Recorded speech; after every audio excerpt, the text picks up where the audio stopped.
What's up, guys? Thanks so much for clicking on the video. My name is Leah, and let's recap and review Life After Lockup. This is season 5, and I want to say episode 47, but I could be wrong, but let's get into it.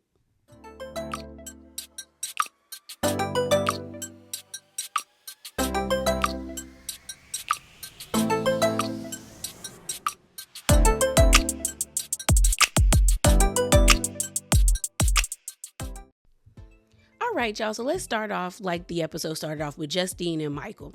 So they finally revealed to the mom that she's pregnant. And the mom is like, yo, you are so big. Like, when are you due? And Michael reveals like in 10 weeks. And the baby might be due on the same day as the daughter, Manhattan. That's the newest baby in the family. And so the mom is actually like, congratulating them, hugging on them. You hear the oldest daughter being like, I know my grandma, because the mom was like, why didn't you tell me? Like, are y'all serious? So then we see the grandma do like an on-site confessional where she's just like, I'm kind of upset that they didn't tell me, but she was like, God has a plan.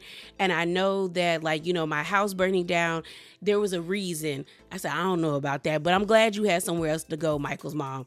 So my thing is, even if she wasn't happy about Justine and Michael being pregnant again, she legit couldn't do nothing about it. Because, girl, you really didn't have anywhere to go. Like, her house burned down. She moved from the East Coast to the West Coast. She took like 3 Amtrak trains and a Greyhound to get to Las Vegas. So she was just going to have to deal with it.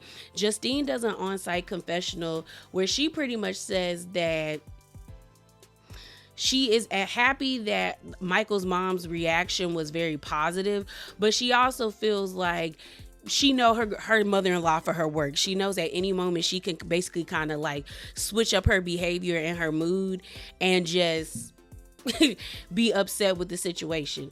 So we move on from that scene, and we actually have the scene with Justine and Michael sitting on the steps talking, where Justine is like, I'm happy that Michael's mom is here, but it's also kind of like walking on eggshells, because honestly that house is small, but they need the help, to be honest. And it feels like Michael's mom she like a drill sergeant. She gonna get things together, because in my mind that house ain't that big. Like, they already have 5 kids that are there now, 6 with the baby. But you have Michael's oldest daughter and his son.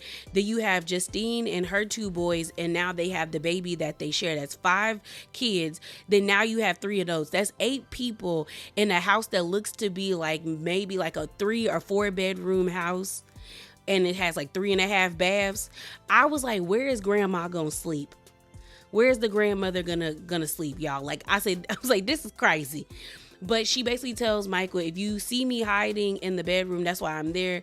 And you can tell that Justine is ready to pop, because the way that she was breathing so hard when she climbed into bed, I was just like, yeah, girl, it's time.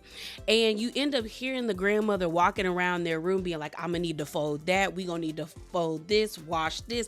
Like, she ready to get the house in order. And as much as Justine might feel like the mom is overstepping, she needs the help. So the mom is like, be straight with me, girl. Whose idea was it to not tell me about the baby? Because, like, why wouldn't you tell me? Like, what's up? And so Justine was like, it was a mutual thing between me and Michael. And she said, honestly, like, the last time I was pregnant, your response wasn't the positive. Like, it wasn't positive, ma'am. You pulled out a pregnancy test on me. And the mom is kind of like, ooh, like she forgot about that, or she was just not like, I was like, why would you expect her to tell you anything? Because that was disrespectful. And so Justine was like, I don't even know if you really got a pregnancy test on Manhattan. And she was like, no, I did not get a pregnancy test on Manhattan. So, like, no. Well, and she's like, well, I'm here and I'm happy and I want to help. And she was like, what about, like, does your mother know? And Justine was like, no. And so they do the flashback of when they told the mom, and they were at dinner and the mom got an attitude and was like, you really pregnant? And Justine was like, well, yeah. She was like, we're married. She was like, so you already got like how many kids between y'all? And she stormed out of the restaurant. And then when they were driving back, the mom was like, you understand why I'm mad? And Justine was like, I want to hear what you got to say. And Justine was like, the mom was like, well, you need to tell her. You need to tell your mama. And Justine was just like, you don't know my mom. Like, you don't know my mom, and you don't know how she's going to react. So Justine is actually very nervous and concerned with telling her mom about her being pregnant. And honestly, it don't look like the mom is going to be happy. In the trailer or the preview for next episode, she was like, are you serious? Pretty much calling him stupid for having another baby. So let's talk about Zia and Troy. So the last time we left them off, Miss Karen was calling talking about, we got a problem. Come to find out, baby Troy wants to see her dad. It's been a month since Troy has seen his daughter. So when we saw her last, when they were at the welcome back party, is the last time Troy saw his daughter. So Troy's like, well, Mom, I like, what you mean? And that's when Karen is like, she wants to see you. And Troy's like, well, now she was like, yeah, we about to get on the train and come see you. And Troy was like, well, we about to go to the science museum. And Karen's like, I don't care. We can go together. And I'm like, yeah, Troy, like, it is really annoying that you seem to take more interest in Azrael and his needs versus your own daughter's needs. Like, it's crazy that you've only seen your daughter in a month and you were locked up for 7 years. And I know Troy is on house arrest, but it's like, bro, I definitely think your probation officer would be cool with you going to Syracuse to see your child. Like, you should have, in that whole month, you should have at least seen your child 4 times. Like on the weekends, and played with her and really started cultivating a relationship with her. So he's like, all right, we gonna be at the what's it called at the train station. So we see the mom, Miss Karen, and we see baby Troy, and she's excited. She sees her dad pull up, immediately wraps her arms around him and hugs him. And I like the fact that Azrael was excited to see Troy, and Troy was excited to see Azrael. Like, I guess Troy always wanted an older brother, and Azrael always wanted siblings. So it was nice that the kids were like, oh, okay, cool. Like, we family now. And that's nice. So while they in the car, Miss Karen keep calling the little boy Azrael. And Troy's like, that's not his name. And Karen's like, no, because I've been calling him this for like a year, and ain't nobody correcting me. He ain't even said nothing. So that's what I said. She like me. There's one person who I used to call a different name while in my my classes, and everyone would be like, Leah, that is not his name. And I'm like, well, he didn't correct me. How am I supposed to know that's not his name if he doesn't tell me that's not his name? And so I remember going up to the boy and I'm like, am I saying your name wrong? And he was like, well, yeah. I said, well, why didn't you say anything? If that's not how I'm supposed to say your name, tell me. Because I don't like when people call me Lee or spell my name correctly. Like, I've been called Leah, well, Leah is my name, but I've been called Lee, Laya. One teacher was committed to calling me Lisa in high school, and they used to aggravate me.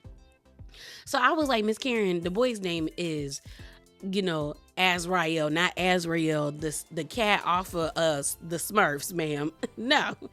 So they get to the science museum. It was really nice to see Azrael, like, knowing. Did I call him right? No, I did call him Azrael. It was nice to see him, like, naming all of the dinosaurs. Like, I thought that was really cool. Like, he knew all the names, and the kids seemed to have fun running around the museum. Like, you can tell a good museum is when every demographic is, like, enjoying it, from like little kids to adults. And I will say one of my favorite museums is the Natural History Museum, the Smithsonian, around the national monuments. I love that. I used to love going to that museum all the time. So we see this conversation between Karen and Troy, where Karen basically tells Troy, you and Yana need to figure out a co-parenting situation. Like, you need to be way more involved in your child's life.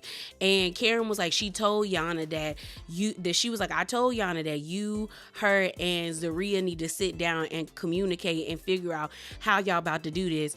She also was like, Zia and Yana need to sit down and have a conversation. And Troy is like, yeah. But the thing about it it is I feel like I'm more on Yana's side, because it's like, yeah, I'm not gonna allow my child to go visit her father that she doesn't know, that's been locked up for 7 years, around a person that I know that doesn't like me, who's a stranger. And it just feels like more so Zaria is insecure. And I feel like she thinks that Yana has one up on her because she has a baby with Troy. And I feel like that's why she's pushing this whole like, I want to have a baby, Troy. When it's like, y'all don't even have any money. I'm like, you trying to have a wedding, but have you paid your rent? Have you paid your employees? Like, get your nonprofit off the ground before you start wanting to have these types of conversations. So the next scene we see is of Zaria and Troy at their duplex. Mind you, they're like yelling, asking each other like what they have planned for today. And I'm like, that duplex is so small. Why are y'all acting like you can't just walk out the bathroom, or he can't just get out of bed and go question you? Like, I was so annoyed. I also get annoyed at the fact that Zaria tries to put makeup over her acne. And I'm like, girl, that makes it worse. I used to hate when I would see girls do that, because I'm like, you're supposed to let the acne kind of breathe, so it makes it easier for you to like extract it or get rid of it. Putting makeup over it makes it dirty, and it has an area where it cultivates and lives. Like, you want to dry it out. So I was just like, stop doing that. So Troy finally works up the courage to tell Zaria that he wants to invite Yana and baby Troy to community day. Zaria pitches a fit, being like, why would you want to invite her to community day? It's on the day of our anniversary, and this is the first anniversary we'll be able to spend together while you're not locked up no more. And Troy's whole thing is like, well, I want Yana to know that this is a safe space, and she can drop off my daughter. I could go get my daughter, and she could stay with us for weeks on end. And I'm like, I don't think that's going to help. I think the issue is that Yana knows Zaria don't like her, and she also still might slightly still like Troy, or still have feelings for Troy. Because I mean, you name your child after this man. That normally solidifies like, girl, you was sprung off of him. So I'm just kind of like, yeah. But the fact that Zaria pitched a fit, it shows that Yana's like feelings about the situation are not based in like her feelings about Zaria. It is based in fact that like, Zaria is a stranger, I don't know her, and she don't like me, so why would I leave my child around her? And that's very much like, I don't fault nobody. That I wouldn't leave my child around somebody that doesn't like me, you know? And so Zaria pretty much complies and tells Troy he's gonna have to do something to make it up to her.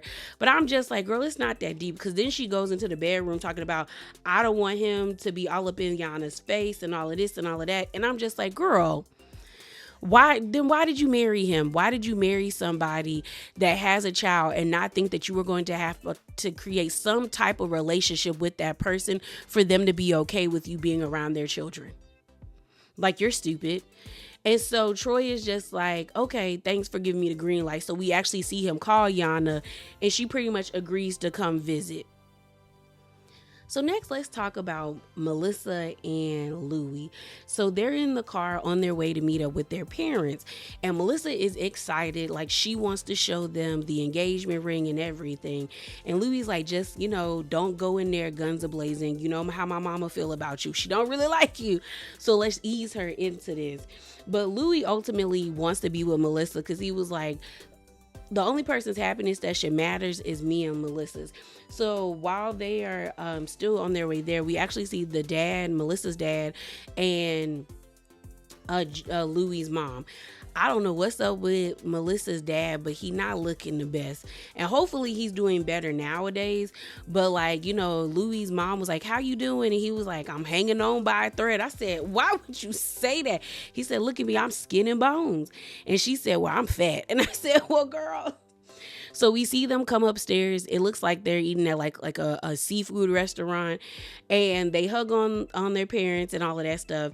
And then the mom notices the ring, and she's like, wow. And then Melissa does her hand like, bam.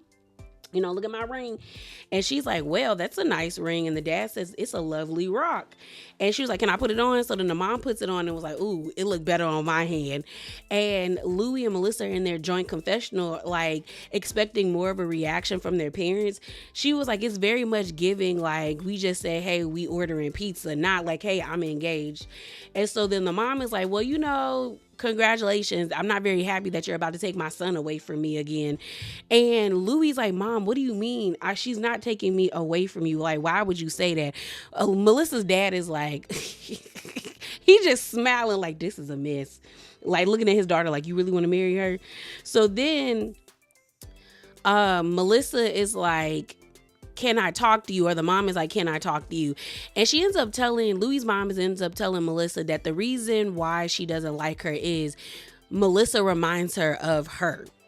And Melissa's like, girl, I'd rather you hate me than say that. Because Louis' mom reveals that like the grandmother and the aunt actually like Melissa a lot.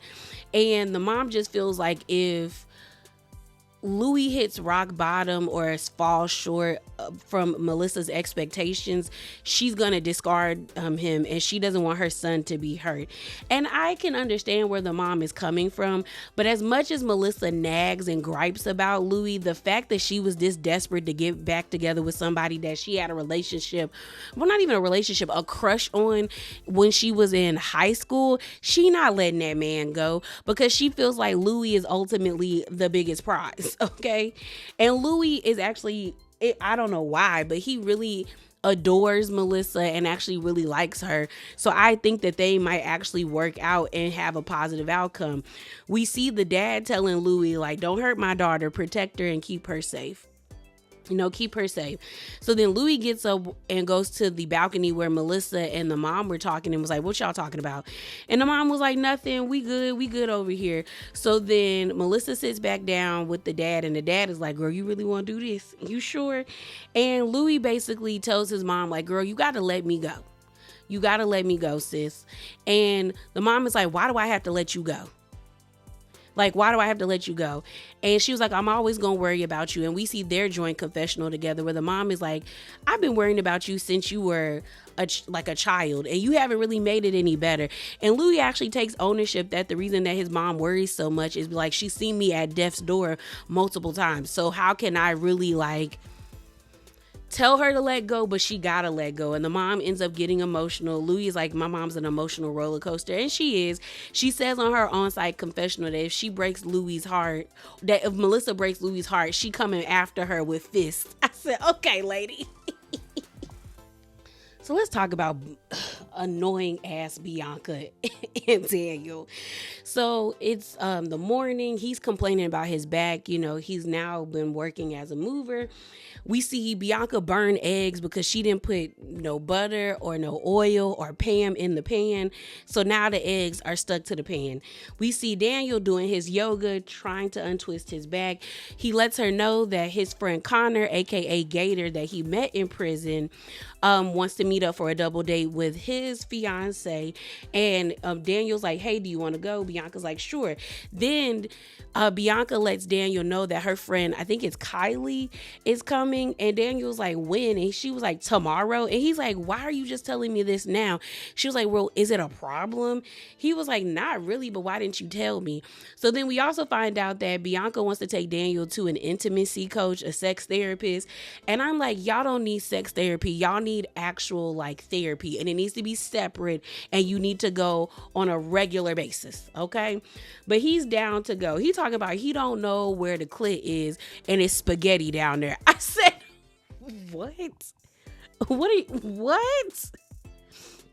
Okay, Daniel.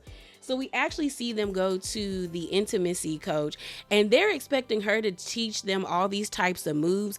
But she basically does her job where she's like, the connection that y'all are missing is intimacy. That is why sex is not fun for you guys. And you want him to do more. But honestly, there's other things blocking y'all from enjoying each other in that intimate way. And so they start talking about the things that they need. Maybe if they understood each other better, they wouldn't be having frivolous and stupid fights. So she has them do like a tantra pose where Bianca is like sitting in Daniel's lap, and they're like, she's like, tell Daniel what you need, and vice versa. And so that's what they're telling each other, what they need, what they love about each other. And then the coach ends up asking, like, what are you guys? And Daniel's like, she's my girlfriend. Bianca pitches an attitude because she's like, last time you was calling me your fiance. And he's like, well, you don't got on the ring, so you not my fiance. But she was like, now all of a sudden I'm your girlfriend. So she's pissed. Daniel's pretty much like, girl, we're not at that level yet, and it kind of felt stupid to constantly call you my girlfriend, no, my fiance, when you don't have a ring on your finger and you're not that. So now Bianca has an attitude because she's like, what do you mean I'm not your fiance? So we actually see them meet up with Gator and his fiance, and Bianca don't really want to be there. She has an attitude. Gator makes a dark joke where he was like, you haven't cheated yet? And Daniel's like, oh no, not yet. And Bianca's like, yeah, that's not funny. And I mean, it's not funny. Unless you're that type of person that gets into that humor, it's not funny. So we see Daniel and Gator go play darts while Bianca and Gator's fiance go to the bar, and she's like, how are you guys been going? And so Bianca is upset because she's just like, he told me that we were gonna be like, he asked me to marry him, so I thought we were gonna be fiancés, but now he's telling people that I'm his girlfriend. She's also like, I've done so much for him, I put money on his books, I flew out here. And I'm like, that was your fault, Bianca. No one told you to uproot your life and move to Arizona. And why are you expecting all of these things from somebody that doesn't really have a lot? And he's actually being rational. Honestly, if we gonna be 100, Daniel could get somebody way better than Bianca. Like, Daniel's not ugly. He's somewhat decent, and I feel like if he put himself out there in them streets of Arizona, he might luck up and get somebody that's around his same age that would be understanding to his situation and possibly work with him and help him build his future. Because all Bianca is going to do is drag Daniel down because she's immature and she can't do like self-reflection. Like, her storming out at the end of their scene was so pathetic to me. So when Gator and Daniel are playing darts, Gator lets Daniel know that, hey, me and old girl are planning to get married soon. And he's like, I proposed to her after 2 years. And also we found out that Gator's girl knew Gator before he went into prison. Like, I think they were dating or they were friends. So I feel like their relationship is a little bit different because they actually knew one another. And Daniel admits that he messed up by asking Bianca to marry him while he was in prison. And Gator was like, dang, man, she gonna be expecting that. But y'all don't need to get married. Y'all need to see what y'all can be together, like living together. Like, that's how me and old girl realized that we should be together, is because we lived together and things were fine. And Daniel's like, yeah, things aren't fine with us. And so Gator does an on-site confessional where he's like, yeah, they don't need to be together. They do not need to be together. So they sit back down at the table. Bianca is trying to give Daniel a hint by using Gator's fiance's ring, being like, look at it, isn't it pretty? And Daniel's like, yeah, it's a nice ring. So then Gator's like, I don't think y'all should be at that level yet until y'all work out y'all living situation. And so Bianca's like, I don't think that's valid. Like, who are you? And I'm like, he's a friend who's concerned. A friend that's concerned, that's telling the truth. And so Daniel agrees with his friend and is like, yeah, I don't feel like we ready for that either. So now Bianca has an attitude and she's like, we need to change the subject. So then Gator is like, well, we getting married in a couple of months and I would like y'all to come. And I think Daniel was like, I would love to be in your wedding. And Gator's like, I would love to have you in your wedding. So Bianca's like, oh, wow, you really not going to defend me? And Daniel's like, well, you said the conversation was over. Why would I have to defend you when the conversation's over? So Bianca gets frustrated and pissed off and gets up and storms out talking about, I don't want to film anymore. I'm irritated. Gator sends his fiance out there to hey, go get her. And I'm like, you should have sent Daniel out there to go get her. But then I guess that Gator wanted a moment to tell Daniel, you need to run from her. You do not need to be in a relationship with her. She's immature and she's childish. And I can't disagree. So let's talk about Kim and Joey. I told y'all I thought Joey was back on that stuff. I told y'all because I said the way that them eyes was leaning in the confessional and the way that his like voice began to like slur and get like raspy, and he became so monotone. And I told you I was comparing it to the way that Daniel speaks, but Daniel just talks like that. Joey versus the way we met him like at the beginning of Love After Lockup till now, I was like, his voice is different. So I was like, yeah, Joey on that stuff. And come to find out, Joey might be back on that stuff. So we open up their scene and we actually see them with their realtor looking at this cute little like starter home. It has like, I think they said it was like 3 bedrooms or like 4 bedrooms, but I think it's 3 bedrooms. And it has a huge backyard. It's on like 2 plots of land. And Kim really wants this house. But the issue is the house is actually $30,000 over budget. I said, then you not getting that house, sis. Like, do you even qualify for it? And their realtor, Judy, basically tells them, like, if you really want this home, you gonna have to like put an offer in real quick because there's a lot of other people who also have been eyeing this house as well. So 5 hours later, after they had that conversation with the realtor, a yard sale. So I'm just disappointed. Like this whole, I'm disappointed and disgusted at how stupid Kim is. I just am. So we see them having this yard sale and Kim is like telling Joey she needs him to ask the dad for the money to help them put a down payment on the house. And Joey's like, why do I have to do it? And Kim is like, because I've done everything else. She also believes by forcing Joey to ask the father to put a down payment on the house, it's going to make him contribute more to the house and it's also going to make him responsible. I said, girl, it's not. And your elevator doesn't go all the way to the top because what do you mean? And so we see the daddy pull up. We find out that they need $7,000 for the down payment on the house and that the mortgage payment of the house that they want is, I think, $1,500 a month, but Kim only makes $1,600 a month. I said, then why are we buying this house? So we want to be house poor, I guess. So we see Joey ask the dad for the $7,000 and the daddy is like, girl, what? $7,000 is nothing to sneeze at. That's a lot of money, bro. And Joey's like, I know, but it's for me and Kim and the kids and blah, blah, blah. And the dad pretty much makes it clear that like this money is only really like he's only giving this money because he cares about his daughter and he cares about his grandkids, but he doesn't trust Joey and he doesn't think Joey is good enough for his daughter. And he also, you can tell, is realizing that his daughter is going to have to learn this lesson the hard way, because I'm just like, girl, we have yet to see Joey actually step up and try to be a productive member of society. Joey likes to be a stay-at-home dad spending Kim's money. That's just what it is. He enjoys it because if he really wanted to find a job, he would, because we've seen Daniel get a job and he's only been out of prison for a month. Michael has a job. Rob has a job. What's his name? Louis has a job. Like, we've seen all these people who have gotten out of prison and tried to make better for themselves do so. And we have yet to see Joey do that. So the next scene we have of them is going to the bank to open up a joint banking account, which I think is a horrible idea because Kim keeps complaining about how Joey keeps spending money so frivolously. She also uses an example where she was like, she'll send him to the store to go get laundry detergent. He come back with $250 worth of stuff. So I'm like, why would you want to get a bank account with somebody who's going to just be spending your money because he doesn't have a job? Like I said, the elevator don't go all the way to the top. So they get to the bank. They sit down with the bank teller and the guy is like, I need such and such from you guys and we need to run a credit score. So then Kim is like, okay, that's cool for me, but he's been in jail. And the guy's face, the bank teller is looking at her like, girl, what? You really? Okay, this it's your money, not mine.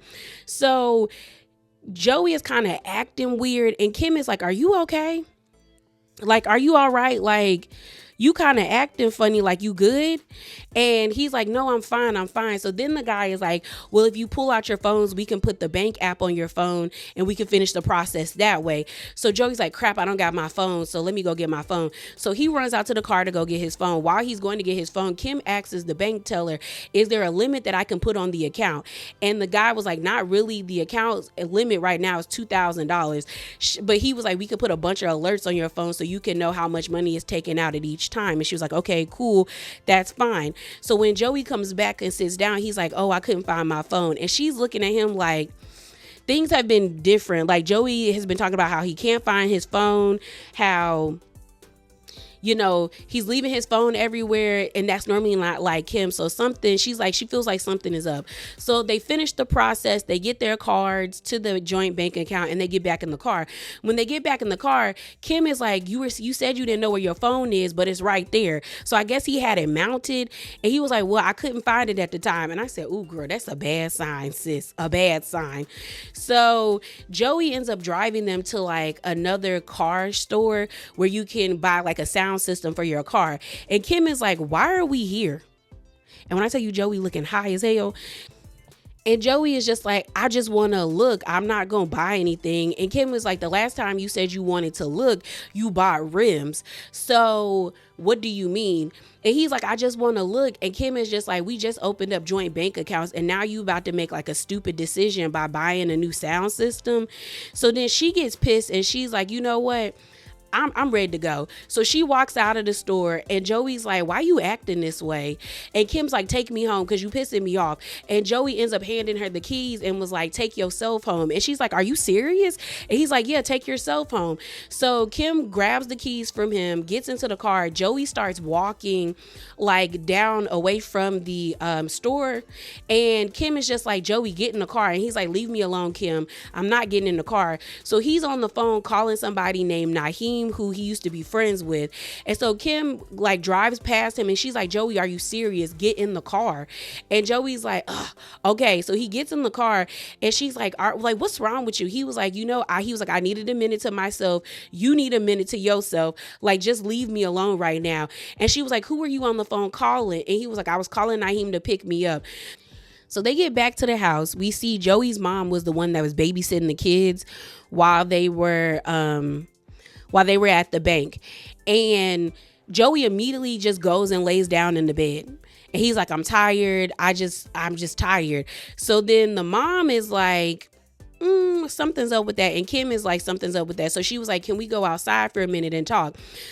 So we see them go outside, and Kim reveals to the mom that Joey has started to hang out with his old friends that he used to run the streets with, as well as she found this message on his iWatch that says something to the effect of, what's it called? Like, don't talk to me on this phone anymore, or like, I'm not going to be texting you on this phone anymore. Just text me this way. So I'm guessing Joey didn't know that like his messages are synced. So Kim saw it on the iWatch, and she took a screenshot of it, and she told the mom about it. And the mom was like, oh, that's shady. And so Kim gets emotional, and she's like, can you be honest with me? Do you think he relapsed? Like, do you think he relapsed? And the mom is like, I don't really know. She was like, I can't say, but she was like, him hanging out with his old friends isn't a good sign. So then Kim started talking about like, she feels like if she can catch it or get in front of it, then she can stop it from happening. And the mom kind of gave her a look like, girl, I've been there, did that, and it don't work. So then the mom ends up saying that she has cried so many tears over that boy, and she not gonna do it anymore. But like, it is very much concerning. So then Kim gets emotional, where she's doing like an on-site confessional, where she's like, the fact that his mom is like, she thinks he might relapse, or like she can't even tell me that she doesn't know if he relapsed, it scares me because things are different now. I got kids. So the next scene we see of them is Joey laying in the bed acting like, or actually him being sick as a dog, but he's still vaping. That didn't make sense to me. Saying that his stomach hurts really badly. He feels shaky and cold. And I said, ooh, he going through withdrawals, because that's what it's given. So Kim lays on the bed, and she was like, do you want me to call a doctor? And he's like, yeah. So she contacts this office saying, are y'all taking new patients? And I'm just like, if he's feeling that bad, take him to urgent care. He then gets up to go ruffling in his car, because I guess he was needing like this paper or this something. I don't know. I think his insurance card because he has Medicare, and he's like, I can't find it. I'ma just go. So then Kim is like, calm down, just talk to me. And they go into their bedroom and shut the door, and he's like, I'm done with this, Kim, get out my way, just get away from me. I just need everybody to get away from me. So she comes out the room crying. And then Joey jumps into his car and he drives off. But then he pulls down the camera that's mounted in the car. At first, I thought he snatched it out, like he pulled it out or turned it off. But it gave us a different angle, and he pushes the camera down. And then he says something about, I can't do this anymore, or I can't take this anymore. And then the episode goes off from there. So it's definitely given that Joey is going through withdrawals. And girl, Kim, you gonna have to let that man go. But yeah, y'all, that is it. That is all. As always, remember to be bravely authentic, and please hop down in the comments and share your thoughts, as well as like and subscribe. And I'm out, y'all. Deuces.